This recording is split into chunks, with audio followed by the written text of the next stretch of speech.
Gavi n'est pas là pour rigoler cette année, on vous a dit. Deuxième match consécutif où il est décisif. Le dernier match, il était remplaçant. Aujourd'hui, il est titulaire. Même si, bon, le fait d'être titulaire aujourd'hui ne veut strictement rien dire. Parce que oui, du moment où t'as une charnière centrale, Gérard Martin à Rorosec, t'as mal dormi la nuit. Aujourd'hui, aux côtés de Dejong, au lieu de Pedri, ils ont mis Gavi. Et après un début de match compliqué pour le FC Barcelone qui faisait face à une équipe de Daigo qui était bien en place. Et d'ailleurs, le but de Gavi vient de délivrer le FC Barcelone après un gros raté de Daigo. Lamine Yamal récupère le ballon sur le côté, passement de jambes. Le gars, il s'amuse aujourd'hui. Il est en train de réactiver petit à petit ses compétences qu'il avait la saison dernière. Que ça soit ses centres antérieurs pour Rafinha, ses dribbles, parce que là aujourd'hui il y a personne qui l'arrête. À chaque fois qu'il a le ballon, tu vois que les défenseurs galèrent à récupérer. Là le gars il récupère le ballon, passement de jambes, il fait une passe à Gavi qui se retrouve devant la surface. Et là Gavi récupère le ballon, il part sur son pied gauche et là il frappe en croisé. But. Ça c'était que le premier but. On l'a qualifié ici pendant longtemps comme étant un catcheur. Et bah cette saison le gars il a décidé de nous montrer qu'il savait être technique. Regardez son deuxième but s'il vous plaît. Sur une magnifique passe décisive de Jules Koundé, Gavi te lâche un magnifique appel dans la surface. Il se retrouve devant le gardien. Et si c'était un joueur lambda ou un catcheur comme on aime l'appeler, le gars il aurait tiré à côté. Non.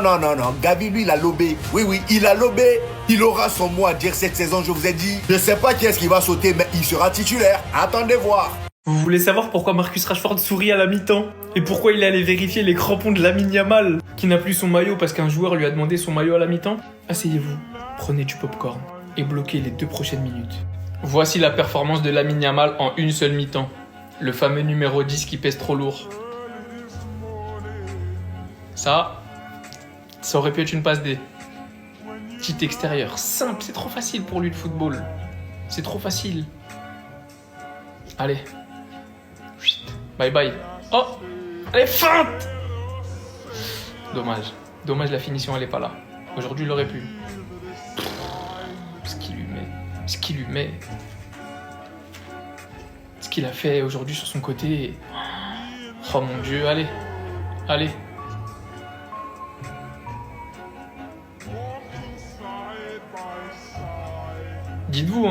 Dites-vous bien, c'est qu'une mi-temps. Là, c'est que la 17ème là. D'ailleurs là, est-ce qu'il n'y avait pas pénalty en vrai? Passe décisive. Gavi avec la spéciale Rafinha. En dehors de la surface, mauvais pied. Mais bon, c'est qu'un catcheur à ce qui paraît. Ah, la photo, elle est incroyable. Ça, c'était une passe décisive. Bon, Rafinha, il manque de finition sur l'action. Commencez même pas à toucher à Rafinha. Personne va le toucher, hein, je vous le dis. Allez, bye bye. Allez, du balai. Ça dégage.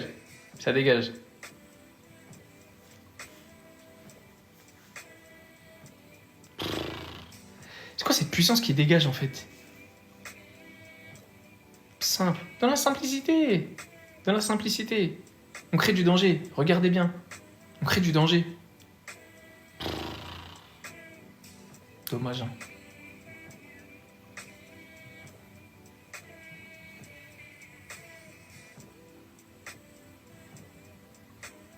Si celle-là elle passe.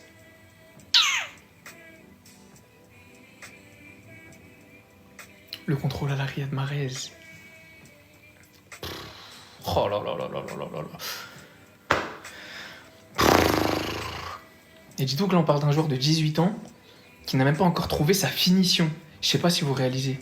Le pressing, la récupération de balles. Important parce qu'on aime bien dire qu'il défend pas.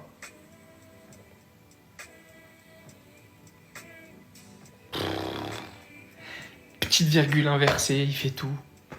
Et on a osé dire que ce numéro il était trop lourd pour lui. Tous les numéros légendaires du FC Barcelone sont très probablement portés par des futures légendes du FC Barcelone. Et le numéro 10 n'est pas une exception. 15-4.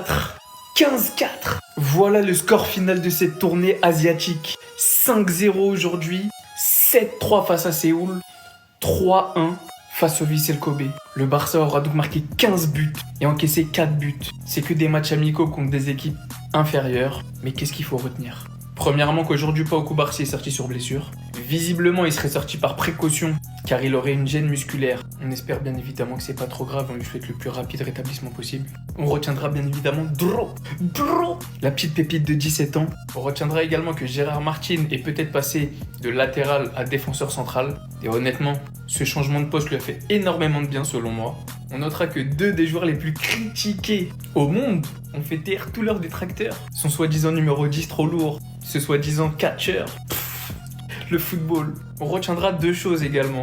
L'adaptation superbe et rapide et le comportement ultra exemplaire de Marcus Rashford qui aujourd'hui aura marqué son premier but, qui aura été plus qu'intéressant dans les combinaisons, qui aura prouvé qu'il fait du pressing et que ce soit à gauche ou au poste de neuf, il a tellement à nous apporter, mais également que Rafinha peut bel et bien évoluer au poste de numéro 10 et qu'il est encore très en forme, même s'il n'a pas marqué. Personnellement, je vois pas qui va séparer ce duo. Lewandowski est toujours en forme, il marque toujours des buts, et maintenant que la saison commence tout simplement.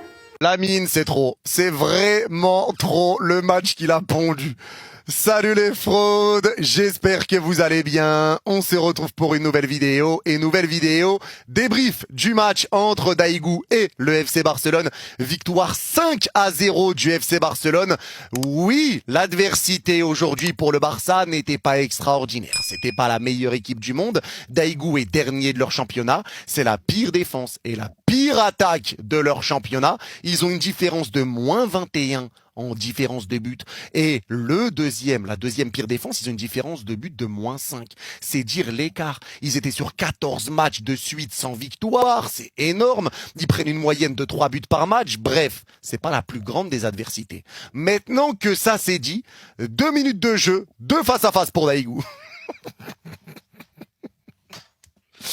L'entame du Barça, ça a été compliqué. Franchement, ça a été un petit peu dur et on va commencer par ça. Parce qu'après, il y a que du positif à dire, mais l'entame de match. Et pour ceux qui vont me dire, ouais, mais Yanis, tranquille, parce que c'est qu'un amical, ils étaient peut-être pas à fond et tout. Attention, parce qu'on l'a vu au cours de la saison passée. Le Barça, les entames de match, ça t'a fait du mal. Je pense au match contre l'Atlético où t'es mené 2-0. Derrière, t'arrives à faire 4-2, mais à la fin, il y a 4-4. Le deuxième match contre l'Atlético, t'es mené 2-0. Derrière, t'arrives à gagner 4-2. Le match contre le Real, t'es mené 2-0. Le match contre l'Inter, t'es mené 2-0.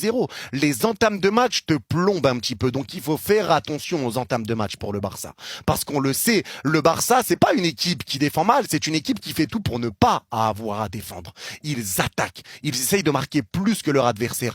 Donc, il faut que tu sois directement dans le bain et que tu mettes directement en place ton jeu à jouer haut, à presser, à récupérer les ballons. Si quand le match il commence, tu ne presses pas, tu laisses un petit peu les joueurs adverses créer un petit peu leur jeu, forcément, toi, tu vas être haut, mais sans pression. Donc, tu vas prendre un ballon dans ton dos et ça va te créer des face-à-face. Les entames sont importantes pour le Barça, ça c'est important à dire. Parce qu'il y a eu des situations, il y a même une situation où il n'y avait pas hors-jeu. Parce qu'il y a eu hors-jeu sur tous les face-à-face. Mais il y en a une où il n'y avait pas hors-jeu. L'arbitre a sifflé hors jeu, mais quand même, attention à ces entames de match. Daigou nous a un peu surpris sur l'entame de match. Et derrière, ça y est, le Barça a repris l'ascendant. 15 minutes, ça a pris un petit peu de temps, mais le Barça a repris l'ascendant. Tu gardais bien le contrôle du ballon. Daigou essayait de jouer en bloc, bien en bloc, mais tous les ballons passaient par Lamine Yamal. Et aujourd'hui, Lamine Yamal, madre mia, ce qu'il a fait.